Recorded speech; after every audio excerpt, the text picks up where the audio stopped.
Good afternoon. Good afternoon. Thank you for being here. And this, our last Hurst lecture series of the summer season. I recognize 88% of you and know that you have been active participants in the programming that we've had here this summer. So thank you for your support and your commitment to the Aspen Institute. Mr. Mayor, in many ways, we are in Chicago. The Aspen Institute's origins, as you well know, started 70 years ago in Chicago with the vision of one extraordinary guy named Walter Pepke. One of the premier leadership programs here at the Aspen Institute is the Henry Crown Fellowship Program. And one of the things that you learn when you go through that fellowship program, 20 extraordinary young men and women who are visionary, who are entrepreneurial, who are creative and innovative, is they go through a series of discussions and seminars to explore and examine the challenges and promises of leadership. And it's a summoning to step into the arena, to get your hands dirty, but to be true to your moral compass and your North Star. If anyone knows anything about getting their hands dirty and stepping into the arena where the fire is, it's Rahm Emanuel. 3 terms. Oh, thank you. Yeah. And to think he wasn't even a Henry Crown Fellow. 3 terms as a congressman representing the 5th District in Chicago. Then he went on at the invitation of President Barack Obama and became the chief of staff, where he dealt with some of the most important legislative feats. And if that wasn't enough, he then went back to Chicago and served as the 55th mayor of the city, where he took on some very important issues. We're also honored to have on stage with us Jim Crown, who I feel equally deserves no introduction. Jim is the chairman of the Aspen Institute's board. If you don't know other things about Jim Crown, he served as the chair of the University of Chicago's Board of Trustees. He is the president and CEO of the Henry Crown and Company, and he's a very active citizen in Chicago and in the Aspen community. We're very happy to have you both on our stage. Eric, thank you. And I was looking when I came in. Are Bob and Soledad here? The Hurst? So thank you very much for sponsoring this lecture series, letting us attract people like Rahm, and we really appreciate your support and devotion, and thank you because tonight's possible because of the 2 of you. We really are grateful. And I also want to shout out to Dan Porterfield and his wife Karen. Dan, congratulations on another great summer. Speaking on behalf of all the trustees, really well done. And I noticed the desk is getting cleaned up in there, so it's about time for migration back east. But I thank you for leading the Institute through such a really strong summer. So, Rahm, a couple guys here from Chicago. Just 2 guys lost here in Aspen. Wandering around. Yeah.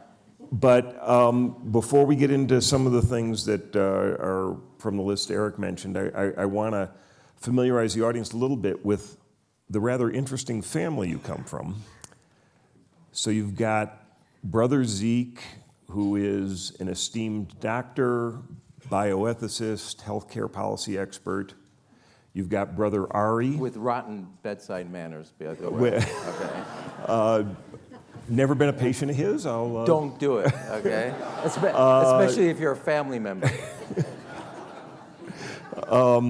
That isn't what happened to your finger, right? Yeah, no. Okay. So then... But I did say to President Obama when we were doing healthcare, I said, the people that really need healthcare coverage are the children of physicians. We have the worst healthcare coverage. I'll get to my question. Yeah. Zeke, running one of the most important talent agencies in the world and certainly well-renowned throughout the media and entertainment world. I don't know as much about Shoshone. I don't know as much about your sister. She seems to be keeping a little lower profile. But what was going on in the Emanuel household? You lose a that you ended finger up with doing all it. these underachievers? Now, I actually give my parents credit because they raised you with 2 contradictory issues or ideas. Well, I give him a credit for a couple things. One is, first of all, it's ultimately an immigrant family. I mean, it's really not more complicated than that. My dad's from Israel. Second is we weren't really a nuclear family. My father's mother lived with us until I was 7, and she went back to Israel. My grandfather and grandmother on my mother's side, who brought us to Chicago, as from Eastern Europe during the pogroms, they lived with us for 2 years. My cousin, so there was never really. It was the first B&B that ever existed, and before if we ever knew it, we would have been business people. We would have started it. That's one. Number two, dinner was mandatory, and if you hadn't read the papers or knew something about the news, you were silent and talked over. And it was mandatory through my dad building a career in medicine, and even while he was on call, and it was wild. And I mean with a W. Wild. On the end, we were taught to both challenge authority and then to ultimately respect it. And I don't know how they instilled that. And I'll give an anecdote of what I mean by that. But also, so there was a bit of that. It was not a nuclear family traditionally. Down on our family wall, I'll give you 2 stories. One is my grandmother on my mother's side, her and her sisters came over. It's her purse with their passports when they got to Ellis Island. And on either side are black and white photos. One is my dad's side, one is my mother's side, of relatives who never made it. Now that is in your family room. And it's on you when you're arguing what you're gonna watch on TV. And basically it was, and I apologize, you are not gonna this up. You're lucky and you're gonna do something with it. And I'll give you a contradiction, but I'll give you also, so in the Clinton White House, I know you find it hard to believe, but lesson 1, don't insult the First Lady. It's not a good career move, okay? Don't tell her that she can't do something on the travel office. Anyway, in the first 6 months, I know you find it shocking, Mac McClarty says, we're gonna let you go. Now, Amy, we buy a condo there. Mm-hmm. Amy moves from Chicago, we're not married, to join me in Washington. We have a house.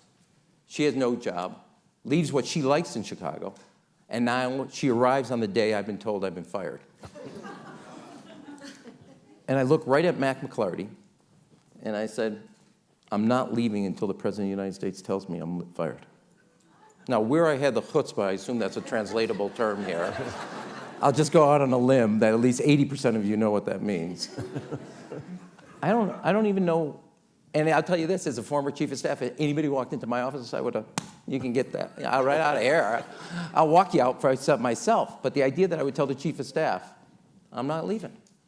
And only one person can fire me, the President of the United States. And the rest is history, obviously. That is great. So that may tell you a lot about the family. You told Amy that night, right? I told her on the flight when she landed, with no return flight. And yeah, and it somehow worked out. Yes, because well, first of all, it's actually when I do my graduation speeches, there's besides one other thing. And this is my big point in life, you always learn the most about yourself when you fail and stumble, not when you succeed. And that was one of the, I walked out of college, my whole life I wanted to get to the White House, and in 6 months, I know you find it hard to believe, but this mouth screwed it up. And I saw my entire career goals and everything passing, and I had obviously an instinct that President Clinton, given what I did in the primary and he almost lost, and what we did in New Hampshire, would not do that. He gave me, and then 2 years later, I became senior advisor. So I just wanted to work that in because it was left out of the bio, and I thought that was important. Well, what you sent was a little long for. Yeah. So the Clinton White House was followed by some service in the private sector, work in the private sector, then take Rod Blagojevich's seat in the 5th District as congressman, and then find your way back into the executive branch with Obama. Give us 3 words, and they can't be the same 3 for each, characteristics of Bill Clinton, characteristics of Barack Obama. And how, in the sense of how they'll be looked at as presidents. Well, I'll start back. Okay, President Obama, I can't give you, outside of the Great Society, it's the most productive legislative agenda from a progressive standpoint in the history of the United States. And, yeah, I mean. So Affordable Care Act. Well, you have the Affordable Care Act, you have the Financial Reform, you have the Recovery Act. I mean, go back on this. Prior to the auto bailout, you had Chrysler. Prior to the financial reforms, you had the savings and loan. Any one of those on their own, one company or one sector, we had the entire sector bottomed out. On auto, not just Chrysler, but the whole deal. Not just savings and loan, all the banks, all the financials, all the insurance companies. You had there was 6 months, the truth is, and everybody knows this when you look at the data, it wasn't a recession. There was a 6 months window that you were beginning to go into a small D depression. He saved the country from a depression and got it back up. And I will just say, is in the first 2 years of which you had an incredible chief of staff, he got the most done since the Great Society. The second thing is, now President Obama stylistically had an incredibly disciplined, and I have great photos, you know, I had the first meeting with him when he becomes president. The desk is clean, it would make sense. Day one, there's not a lot of papers. I come back to visit him as mayor-elect, and you can see the desk in the background. There's no papers on it. 3 years later. President Clinton, there's papers. I mean, it's just, you know. On the other hand, if you kind of knew him, this is a big deal now. I love this office. You get yelled at for 7 years, you learn an accent. There was actually more order to it, but Bill Clinton also is one of the most creative geniuses I've ever worked with. His ability, and one anecdote out of this, he was talking, the Chinese, we're in the cabinet room, the Chinese are lined up, our team is lined up, Treasury, Secretary, blah, blah, blah. And he's trying to explain something to the Chinese premier, and you know, remember, they all go off of talking points, like nobody goes a paragraph outside of the paragraph. And Clinton starts to explain to him, no, this is how you sell it in China, da, da, da, and they start laughing hysterical. And the Chinese premier says to Clinton, when you're done with this job, I'd like to bring you back to China. I need your help. I mean, he could understand another person's politics and how to move the policy and reconnect in a way that, I mean, he was a unbelievable talent, and also, in my view, I think better prepared America for the 21st century is his goal, that at the end of the Cold War, we had to get ready for the next era, and I think he did, personally, a great job doing that. But they were totally different styles. I mean, when I was responsible for passing the assault weapon ban. These are slightly more than 3 words, obviously. And this is actually, so he calls me at 10 o'clock to get to get some names to call. Amy, during the conversation, falls asleep. That would be my wife. She falls asleep. And I give him the names or whatever.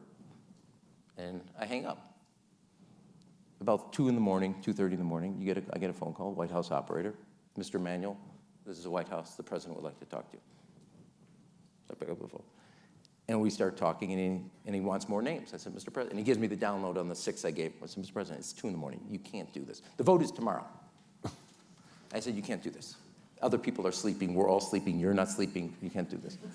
Amy wakes up in the middle of this phone call and goes, what are you doing? And I go, I'm talking to the president. She goes, thinking it's the same phone call. Because she had gone to sleep in the first phone call. She goes, tell him to go to sleep by now, right? She thought, but he would, President Obama, not a chance that he would, 2 in the morning, he was out at 11, that was it. Phone calls, that was for Joe Biden and me to do, not a chance. Yeah, no, So, he certainly was a disciplined different people. Okay, so I'm going to bring you back to a short answer here because the first time didn't work. I personally think of this as therapy. I want to thank you for it. Clinton and Obama, who's ahead of whom in terms of policy? Who's in terms of whom in terms of politics? Really? Yeah. That doesn't mean they're bad. I would say President Obama's ahead in policy, President Clinton's ahead in politics. And let me say this because I know this is a rarefied environment up in the clouds. Those of us that you can't, Every successful president is successful at managing politics. You cannot be just good at policy and not be good at politics. They're never going to make it in the Oval Office. And you can't just be in politics. My son is interested in politics, and I said to him, if you're interested, you got to know one thing about a chief executive in politics. Not true about legislators, but about chief executives. They got to be idealistic enough to know why they're doing what they're doing, and then ruthless enough to get it done. And we all love Roosevelt, a ruthless person. Kennedy, they didn't just leave it to Bobby Kennedy. And you have to know why you're doing what you're doing. If you prefer not ruthless, but tough enough to get it done. And if you don't have both of those skill sets, if you only got politics, you don't know where you're going. And if only you have ideas and you don't have the capacity, you're never going to get there. Never get there. So I'm going to take the mention in the middle about legislative branch. You served in the for the 5th District in Illinois, head of the DCCC, were really ascendant. You actually, it was pretty amazing as somebody living in Chicago, how quickly you moved up the ranks in what seemed to have been a pretty stultified system. Did you feel then like the House was getting things done? And would you how would you assess now the efficacy of the legislative branch, or maybe legislative and executive? And this isn't about Trump or Nancy Pelosi or Mitch McConnell. This is about functioning of the federal government. Has it changed, and what's your diagnosis of how we might think about it? You should think about it this way. For 60 years, World War II forward, it used to be if the legislative branch was one government, one party, and the other executive, they would basically work it out. Around both Bush 43 and Obama, it switches that the only time a president really sees his agenda through is when you have both sides of Pennsylvania Avenue in the same party, and then it breaks down once it switches. Just take a look at Trump. Do you really think in the first term, if Nancy was Speaker, that you would see a tax cut? Not a chance. And it just wouldn't happen. And that's also true about President Bush's tax cut. It's also true about the way he designed the Homeland Security Department, a whole host of things. So I don't believe that. Number two, you know this, this is not so you would do this, but if you feel obligated in January and you want to buy my book, that's okay. But it is about basically the nation state we grew up under across the globe, but principally here, is starting to walk back and recede from what it does. And you basically have 100 cities that are driving the economic, intellectual, cultural energy of the economy. Second, in a period of political instability worldwide, the most stable political entity is cities. And if you want to get stuff done, you're going to go where stability exists, where there's immediacy, intimacy, and impact. And that's in a municipal local government. That's not happening in the nation state. That's not happening in London. It's not happening in Brussels. And it's not happening in D.C. And the legislative function, now, when you have a crisis, and this, I will say this, as the point person for Nancy, because of my 2 very short years in the private sector, when the financial system collapsed, I was appointed by the Speaker with Barney Frank to point people to negotiate the TARP. And if you remember it, when we negotiated, the world was holding by a thread. The Republicans voted it down. It went down the first time. It took us 96 hours to go get the votes again. And the Democrats were in the majority. We gave the votes, the majority of the votes on the first vote and the majority on the second vote were all Democrats. Does anybody here really think that the Republicans in the crisis, we're still in a crisis when Obama became president. Mitch McConnell says on day 1, we're going to do everything we can to stop it and stop him. Now, I do think sometimes we have a bad congenital gene of having a bad case of the for reals Democrats. And we sometimes are we're too serious about governing sometimes. Now, I do think, that's a longer conversation, but I do think that the principle that we had of bipartisan compromise is ended unless you have a crisis like we did in the financial sector. Right now, presidents are most effective if the legislative branch reflects their party rather than I mean, think of Eisenhower's Highway Act. It happened when you had a Democratic House and Senate. Think about basically the construct of the post-World War II, the beginning of the Cold War. Truman works it out with the Republicans and their sponsors of it in the Senate. Not a chance today could you have that type of size of change and get that done in a split end of Pennsylvania Avenue. Wouldn't happen.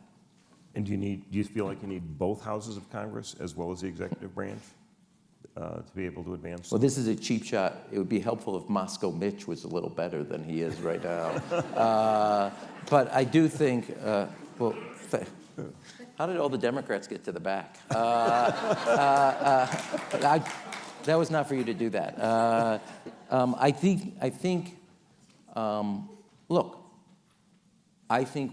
really do think what Mitch McConnell did on President Obama's last Supreme Court choice is abhorrent and that will reverberate past that moment for another 30 years. It's hard for us to remember this, but in the 60s and 70s and 50s, Supreme Court nominees were done in 12 days. Yeah. You don't even get the file done from the FBI in 12 days today. So think about, to give you and context. And the Garland appointment was pretty naked, brutal politics as far as what was going on. Well, that's one way I would use different averages, but I'll stick with that, yeah.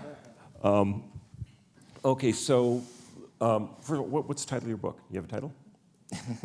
It's called The Nation State. The Nation State. Okay. Nation City, rather. I'm sorry. Okay. All right. Well, we'll get there. So, growing up in Chicago, you're in the Obama White House. Two tough years, but got a lot of stuff done. And Rich Daley says he's going to retire, and you wouldn't have moved towards the mayoralty as long as he wanted to run, right? Not a chance. But so you come back. How did you find being an executive? Now you're the boss in a city situation as elevating or a come down from doing the things you were doing that were essentially global? Let me just, at least I think it's funny. Mayor Daley, I think it was like 10 o'clock in the morning or 9, very early in the morning, announces he's not running for re-election. And President Obama told Kathleen, his assistant outside the Oval, Rahm is going to say goodbye on the way to the airport, isn't he?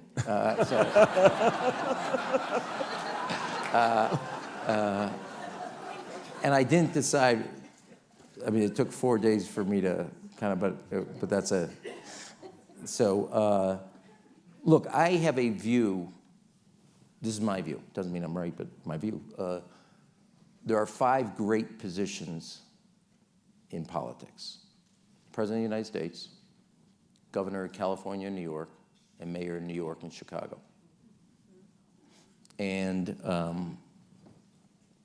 my joke whenever Ari and Zeke don't listen to me is, listen, I've had 1.5 of the most important jobs in America, and I don't really give a crap what you two have done. I think when I look back at the pictures on the wall in our house, and to think that my grandfather in 1917 comes to Chicago without a bucket to spit in and a window to throw it out of. He's leaving the pogroms. He's 13 years old. And his grandson is the mayor. Greatest country in the world. Not a chance.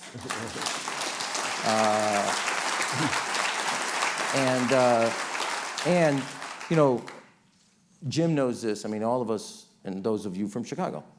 The mayor of Chicago, so you control $19 billion. Police, fire, airports, libraries, housing, transportation, parks, I was getting there, schools, community colleges. You appoint the CEO and the boards. All of it. Now, I tease Eric Garcetti, and he's a very dear friend. I said, you're a groom on a wedding cake. You don't do anything. Mayor of Chicago, you appoint the head of the 3rd largest public school system in the board.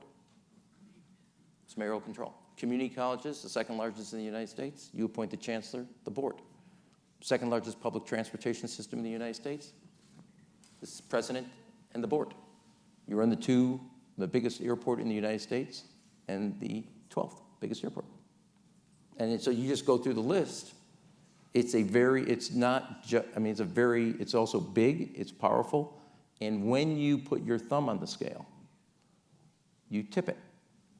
And you know this personally. I mean, I know I've been in a lot of public policy, et cetera. We created, and I've spoken at Aspen about this, so in 2014, after a lot of reforms at our community colleges, we made that if you get a B average in high school, community college is free. And it's the only publicly funded scholarship a dreamer can get in the United States. We give you tuition, we give you transportation, we give you books. 7,000 kids have already used it. Next year we'll go north of that. And read an article, we made a decision, and we did it. And today it's the model, and more cities are doing it, more and more states are doing it. And you can do something like that. And also, while it took a lot of fighting to get there, our graduation rate in high schools has gone from 56, it will close out this year, looks like, just near 80%.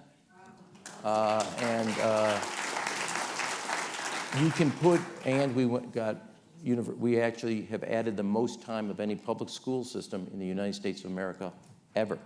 We added 4 years of educational time to a child. Pre-K, kindergarten, hour and 15-minute every day, and 2 weeks every year. And if you want to start 6'2" and come out 5'8" and 148 dripping wet, Mayor of Chicago is a great job. So the longer school day was a battle. You took a strike. You ended up swords points with the Chicago Teachers Union. But the contract you ended up with expires this month. Well, the contract ended in 15. We redid it. That contract ends. That contract was this month. Yeah. Does the record stand for itself in terms of the merits of the longer school day, the kids going on to higher ed? Well, look, this is free advertising about Chicago. I do want to say this. We have a great chancellor today in the school system, Dr. Janice Jackson. If you haven't had her out here, okay. So fastest growing graduation rate in the United States. While 84% of all kids are poverty or below, 44% of the kids in Chicago go to college. The United States, 44% of the kids go to college. And trust me, 84% of the children in America are not poverty or below. So every group that tells you, oh, not those kids, not that background, they match. 21% of the kids in America go to community college. In Chicago, 21%. Starting next year, to graduate and get your walking papers, you have to have a letter of acceptance either from college, community college, armed forces, trade school, or a job. First school system to do it, guaranteeing every child has a post-high school education. Stanford University, Sean Reardon, did a study, says the fastest growing reading and math gains in America, city of Chicago. Kids between 3rd and 8th grade get 6 years of education in only 5 years. And remember, William Bennett called Chicago the worst public school system in America. Stanford just cited it as the fastest growing and best of any urban system. Now, to me, that's worth a life in public life. And I think when you also look at it, when we were growing up, you would come to the city, you would work, you get a dog, then you get a mate, then you get an apartment, then you have a child, and then you would leave. Today, rather than going 0 for 10, the city of Chicago is going 2, 3 for 10, where those families are staying in the city. And they're staying because both the elementary and the high schools are really competitive. And 7 of the 10 best high schools in the state of Illinois are public high schools in the city of Chicago. So I'm going to pivot a little, but I want to second the motion. That's always great for 2 ballet dancers up here. Okay? Yeah. I was going to ask you if you thought you would have had a career in dance. No. But no. So the The school system, which we follow closely as residents of Chicago, extraordinary progress, wonderful gains, and you didn't even mention charters and magnet and so forth, which have flourished with your help and support. But there were three big problems. Can I say one thing on this? Sure. I have to get this I do have to get off my chest. This charter versus public school is a failed debate. It is about quality versus mediocrity. And if you make this about this brand versus that brand, in tough budgets, this brand's gonna lose. I have expanded charters, I've closed them. I've expanded public school, neighborhood schools, and I've closed them or turned them around. It is quality versus mediocrity. Talk about it, think about it, and discuss it like a parent does around the table. I am for charters, and I'm also against them. It's just, do you get results for the kids? They don't get a do-over. And this is a dumb debate. Thank you very much for the therapy. It saves me one session, and Blue Cross doesn't cover it anyway. Happy to help. Okay. So, three big problems when you become mayor: guns, schools, money. Mm-hmm. Schools we've talked about, and there's a lot more to say, but I want to move to the other two. Mm-hmm. How do you assess the problem and the reaction to the big city, Rust Belt, decaying interior? You talked a little bit about the flight. Mm-hmm. Some of it also has to do with public safety. What are the actions in the city-state the mayor can take on guns, and especially Chicago, where we clearly have an image of being a very high level of gun violence, and then we're also broke? Well, that I don't, so let me, Bill Clinton always used to do this. Let me answer your second question first, so that way you ignore the first question. So if you ever ask Bill Clinton a two-part question, and he goes to the second part, you better remember the first one, because he's trying to make sure he goes on so you forget it. So I'll have both questions. One is, we're not broke. First of all, we have challenges, but there's not a municipal. I actually do think, while I think there's a lot on the book, a lot of things going to cities. Cities have a legacy cost issue that they do, and Chicago not alone. The fact is, our operating budget is basically balanced. We took it from 25% deficit to less than 3%. It's down to below 90 million, and we did it without throwing the economy into a deeper recession. So the operating is done. You have a police, fire, laborers, and municipal pensions, 4 pensions in the city, and they weren't funded. And we now have a mandatory, switch the law, so they would get an actuarial funding level.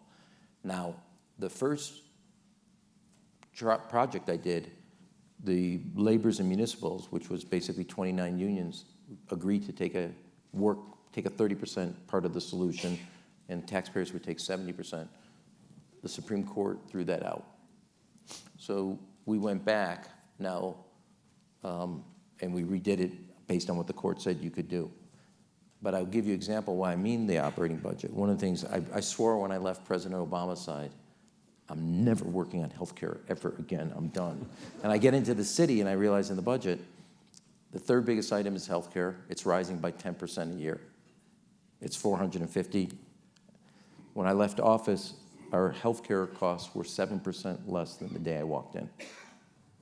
And we did the largest wellness plan in America. We did things on copay, deductibles, network, et cetera. There's a lot you could do on network choice.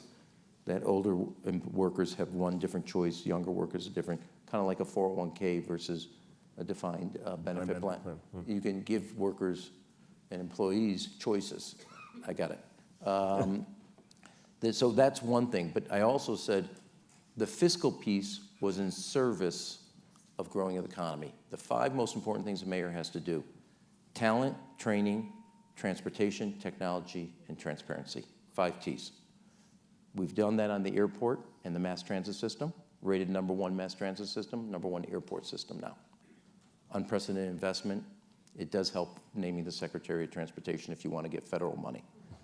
2, we have more I'm glad you got that. Ray LaHood. Yeah, that was low-hanging fruit. 2, talent. We have more universities than any other city in the United States but Boston, and we have more graduates come to our city every June than any other city but Boston. Chicago, of the 5 biggest cities in the United States, is number 1 with college-educated population at 39%. 3, training. Now, this is a bigger issue. If we don't get the kids in the community colleges from Harold Washington, Malcolm X to feel like they got a chance at the economy, this thing's coming to a halt across the country and across the globe. That's what these last 10 years of elections have been about. And the biggest thing we've done about the community colleges, Malcolm X being healthcare, is that when you see a new hospital, you see a new biotech center, you have an education that doesn't give you a job but a career. And we have to give more people a chance at that future. That future just can't be for yours and my kids alone. And that has to happen. Technology, a bigger part of the economy, and then transparency, you got to get the fiscal picture to not be a hangover. The fiscal picture is a tool in the toolbox. It is not the toolbox. Chicago, when I came into office, the fiscal picture was like a cloud over all the other strengths. And if you got the other strengths invested in and took care of and managed and showed you had the political will to solve that problem, people would have confidence. 6 years in a row, number 1 city for corporate relocations in America. 6 years in a row, number 1 city for direct foreign investment in America. And we got not a dollar, thank God, of Russian and Chinese hot money, or Venezuelan money for that matter. Last year, our employment growth outpaced the United States of America. So growing an economy makes dealing with all the fiscal issues a lot better. Crime. That was the second part of the first part of the question. Yeah. Look, as somebody who passed the assault weapon ban for President Clinton, and President Clinton, I also did the Brady bill. The assault weapon ban worked. I told you this data point, and if you haven't seen it, I don't know if anybody has seen this data point, 40 worst killings in America going back to 1949, 8 people or more. 10 of them happened before the assault weapon ban, going back to 1949. While the assault weapon ban is in place for 10 years, only 2 happened. And after the assault weapon ban expires in 2004, 26 have happened. So, you and I talked about this on the flight. You're allowed your own opinion, you're just not allowed your own facts. You're just not allowed your own facts. And so, look, we have a gun issue. Part of this, we should get people for low-level drugs out of the prisons, and if you use a gun, I want you in prison. Off the streets, stop terror. I want kids to know laughter, not gunfire. And we have to be serious about it, not just, Chicago has a real challenge in the laws. So what is our move in Chicago? 1 year use, New York 3 years, mandatory. And Chicago, nobody serves a year. That's Yes. prison time for a gun crime. And I will just say this, let me say this. In any other life, the kids on the street would be doctors, lawyers, hedge fund managers. They're unbelievably smart. Unbelievably. They know what judge they want. They know what this, you think I'm joking? They know what judge they want. They know it better than us. They know what the rules are. These are really smart men. They unfortunately had a system and a family life and a whole host of other issues that didn't work. But they know a lot. The criminal justice system needs to be realigned so we deal with the threat that is real and not actually locking people up that don't need, that are not a physical or otherwise a threat. Second, we have to deal with the economics. We have to deal with family. You know this.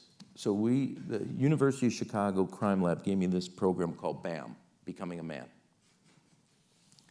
It was about 100 kids, 150 kids in different high schools.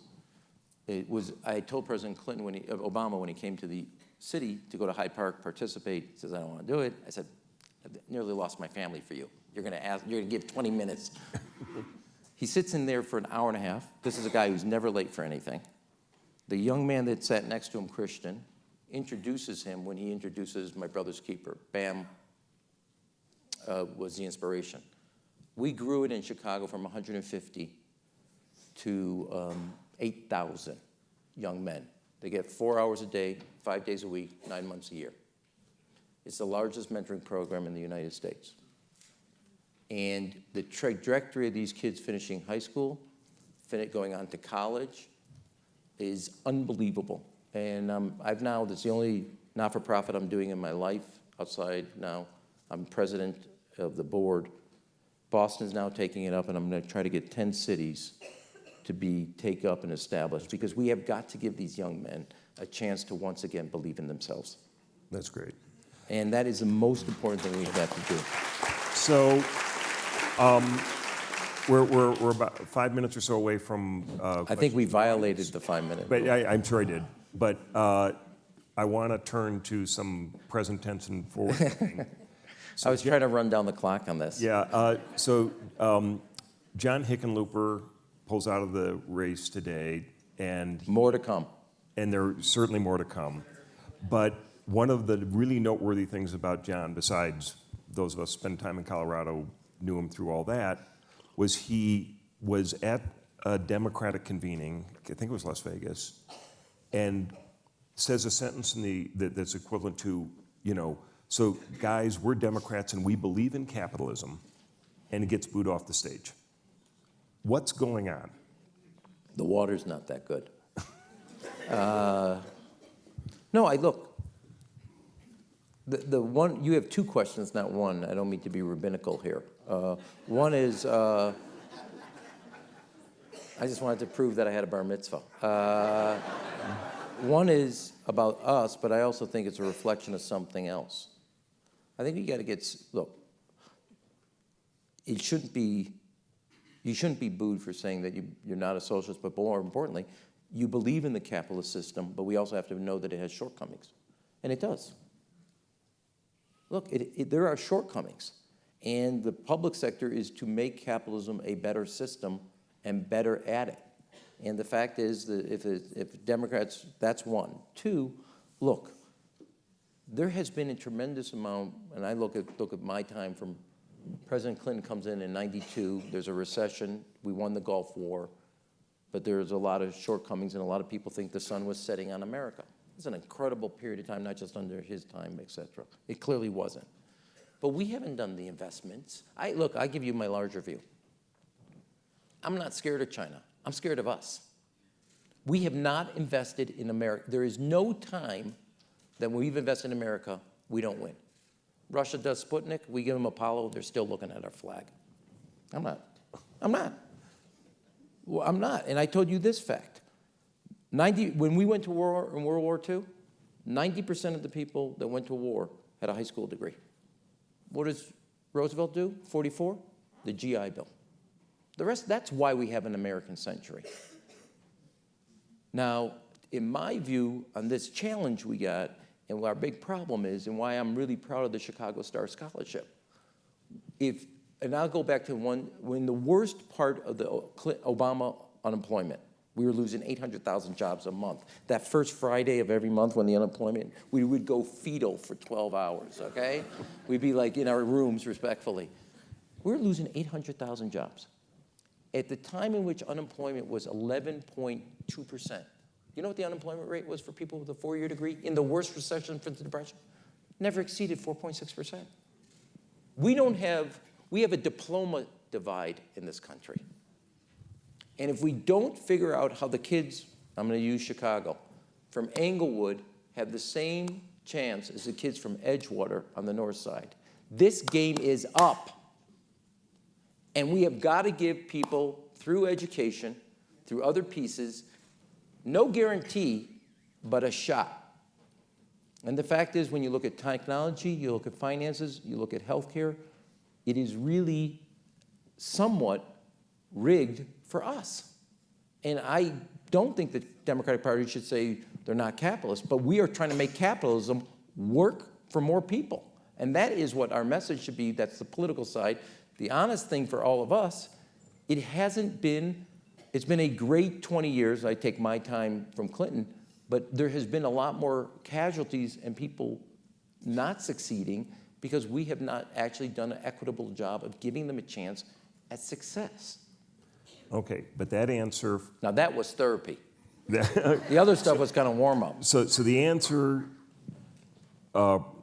importantly Yeah. focuses on K through 14, K through grade 16. Pre-K. Pre-K through. But a number of people, if the sound bites from the debates and some of the other things are to be believed, Don't. think that it's, the rich have everything, they've got it rigged, capitalism doesn't work anymore, and you just need to arrange government wealth shifts in order to cure the Hey, I mean, look, I could write an ad that would knock 4 candidates down today in a half an hour. No, it's not hard. What's scary to me, this is the political side of that statement, is they are taking positions today that foreclose the general, that they don't have to take to win the primary. And whether it's the cash register running up that's getting close to north of a couple $1 trillion, or this stupid idea, we wait 100 years to get universal health care and we're going to be the party that repeals it? Like, really? And the first thing we're going to do is give health care to people undocumented? Really? I just finished a bike trip around, as you know, Michigan, Wisconsin. I did all of Lake Michigan. Nobody in Petoskey was running at me and says, here, take my health care away from me. Nobody. I have yet to, I went to a lot of breakfast places and dinners. Nobody, I think this is nuts. And you don't need to do that to win the primary. And when you do that, one of the things that Barack Obama and Bill Clinton did was they figured out how to, and you either can do this or you're not going to make it in the Oval Office, how to navigate the primary so you're not foreclosing the general. And that's the political part. The policy part, you have to adopt language that is, in this period of time, the most important thing we got to do. A lot of people are talking about big and bold. I'm sorry. I'm for good and better. Big and bold can be bad. We got a lot of big and bold things coming out of the Oval Office. They're bad. Big and bold has nothing to do with quality. And I'm getting started. Just cool it. Okay. But I'll be real come quick. back in a minute. Here's my thing. People wake up. I wish there was a way to translate Michigas really well. Sounds like you're good. Every 5 minutes, they don't want any more Michigas. They just want calm. And big and bold and revolutionary is not, it's really, if you look, there are female voters in Wisconsin, Michigan, and Pennsylvania who think Trump on the economy is okay, not bad, but they think he is worse than bad.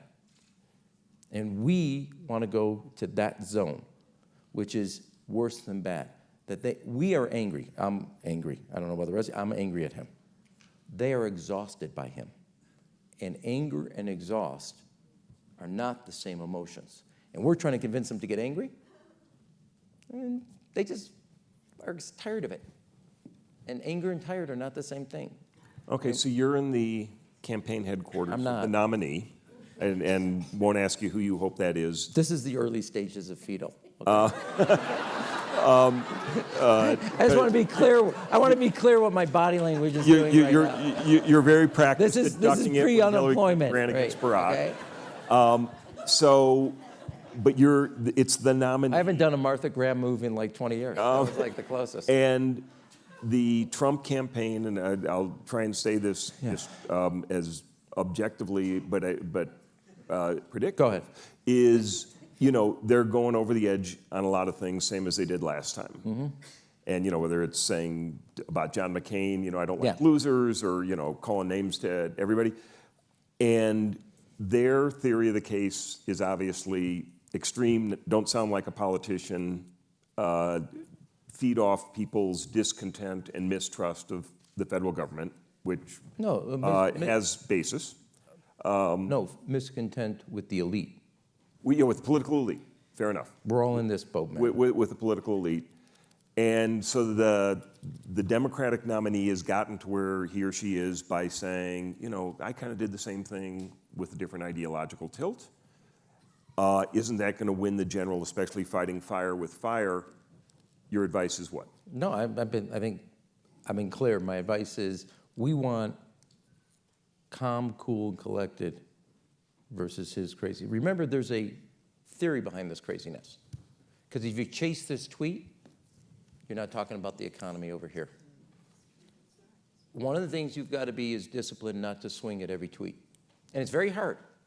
It's very hard because it is intentional. He may not be a scholar of Shakespeare, but he's not crazy.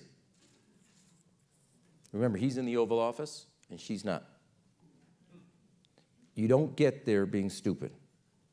He may not be inquisitive. He may not be intellectual. But those tweets, there's a theory behind the case, even when you state crazy things. And the crazy things are to get us off our game.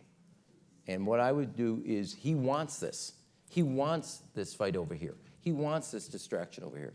Our goal is to stay very focused and to remind people that is so you don't focus on this. And I'm going to talk about this because this is your child's future. And that's what we've got to do in a very reassuring way, not try to go like somehow we are going to be. Remember, campaigns are about contrast. They're not about mimicking. Do you think President Obama mimicked John McCain? Do you think Bill Clinton mimicked George Bush? No, they talked about a change, both policy-wise and qualitatively. And that is key. Okay, so we're going to switch to audience questions. Burned a little into that time already. And there are runners with microphones, and that was the first hand up. So, sir, you are getting the microphone. Can you just tell me your name when you do that? John Blum, family in Chicago, but I don't live there. I love your family. Yeah. And they talked very well about you, too. We come here every summer, and we hear 5 Republican governors talk about their states. We come here every summer, and we hear 5 Democratic governors talk about their states and how well each one of them have done. Of course, nobody mentions the money they get from the federal government, but the problem is they have, in fact, done well at that level. Is it impossible to run it at the federal level effectively? Certainly, I haven't seen it done. Education has not done what you've been able to do in Chicago. Politics at that level maybe is impossible. What do you say about that? I don't agree. At the national level. Well, you asked about politics. I don't think it's impossible. Look, I want, and I think you would, even if you disagreed, a well-functioning national government. There are problems that are bigger, even though my book's about something else, there are problems that are bigger than a city can handle. We've done pre-K, kindergarten, the length of day, free community college without a federal government. And what's scary to me, it's not like the Secretary of Education is asking all of us who've done this to get on a plane and brief her. It's not like there's been a congressional hearing on it. So to me, that's what's more frightening is they're not doing these things, and we're trying to do things on our own. I don't think the federal government, it's dysfunctional, but it doesn't have to work that way, and it's not that the politics have failed to do that. So what do you count on the federal government to do now? Well, I think, if I'm a magic wand, I'm for, a 20-cent gas tax increase, which is a massive increase in the transportation investment in the country. Now, I advocated this in Illinois, and after 25 years, we just passed a 20-cent gas tax. We now have our on-time arrival at our mass transit system is now 95%. Our satisfaction rate at CTA is 93%. We're the only system with 4G. You can't go from here to there in the 21st century on a 20th century foundation. Full stop. Number 2, I would raise and make 14th grade the new mandatory minimum. And states that adopt ways to do it get greater Pell Grant money. Incentivize it so you don't have the resources today at the federal level, but you do have the resources to incentivize the right behavior at the state and local level. And you should use that carrot and stick from a tactical, operational standpoint. Third, 3% of our GDP should go to basic R&D. People forget this. I mean, I didn't know this fact until the Apollo. How much money do you think the GDP was going on for Apollo?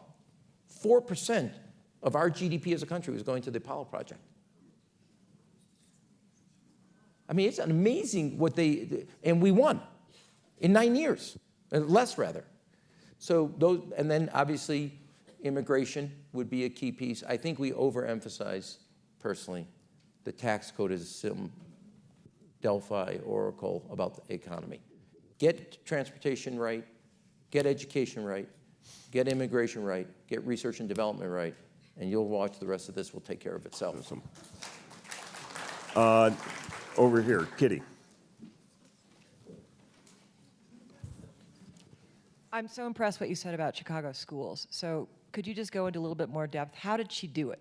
What did Yeah, Janet do to make this so successful? Well, there's 4 things I think that I would, the time, Jim knows this because of the strike and everything, but there's 4 things that I think that aren't really discussed. One is, while teachers are important, the principal is the most important. The most important is the parent. The most important door a child walks through for their education is the front door of the home. But we actually have a challenge in this country that are beyond that deal with family. That's a whole other 2-day seminar. The principal runs that school. They create the culture. They create the accountability. They create an atmosphere. We did a massive thing on principals with Northwestern, the Crown family, others here with our Chicago Education Fund. Refocus, and it was actually the last 2 days of the strike was something I wouldn't give in on, where they wanted to take authority away from the principal. I had the strike over in 5 days. It went over 2 days because I wouldn't give in on this. And then we doubled up. So that's number one. 45 minutes with a child versus 8 years with a child. Where would you invest? Number 2, we all do this. So kids drop out of college in 3rd grade. They don't drop out freshman year. And if you want kids to succeed, especially in tough economic conditions, you got to start minimum 3 years old. Minimum, if not 3 weeks old. We all do it. We all do it. We all do pre-K, whether you send them to program or not. We do it. And you have to get these kids into educational situations so they know their letters and numbers, et cetera. We start earlier. Third, 80% of a child's life is outside the classroom. Not in the classroom. So if you want the 20% to succeed, invest in the 80%. Our summer jobs program went from 14,000 to 33,000 kids. Our after-school program went from 75 to 125,000. We have the largest, most comprehensive summer learning program in the United States to deal with the summer slide. Rahm's readers at every library, you read 3 books. We give you 10 books and a backpack to take home. If you get a summer job, you have to sign a pledge you're going to go to college. And then in addition to that, but all the campuses, meaning you go to in the summer, you go to Shedd Aquarium, you get a little quiz and you get one of your badges and you're part of so the entire city is a campus. Third thing we did, we have 82 libraries. Every library from 3 to 6 has a teacher for free tutoring. Not just your kids, every kid gets a tutor. Every kid has a math problem, a writing problem, they get help. Second, every child gets a free library card. You can go online, English or Spanish, any subject, 18 hours a day, get live help. So you equalize. So the third thing is invest in the 80 so the other 20 succeeds. Invest in the principal, K to 12 old school, go pre-K to college. So you know another thing we did at schools? In kindergarten and in the school hallways, college banners everywhere. So these kids early on get what we give our kids. Wisconsin, Brandeis, just all over, banners everywhere. And every teacher has their banner and where they went to school and what they studied. Give them the same thing that our kids, like they're still getting, the nurse is still drying them off. Stanford, you know? Well, you got to understand, this is like everything, this is not hard. Everything we do as a parent, figure out how we can invest in it in a social way, not to replace the parent, but to support them in what their aspirations are. The third thing is, or the fourth thing, which is a little, you got to be tough, but you don't accept failure. And if you can't turn it around, the kids don't get a do-over. And they shouldn't be trapped in failure.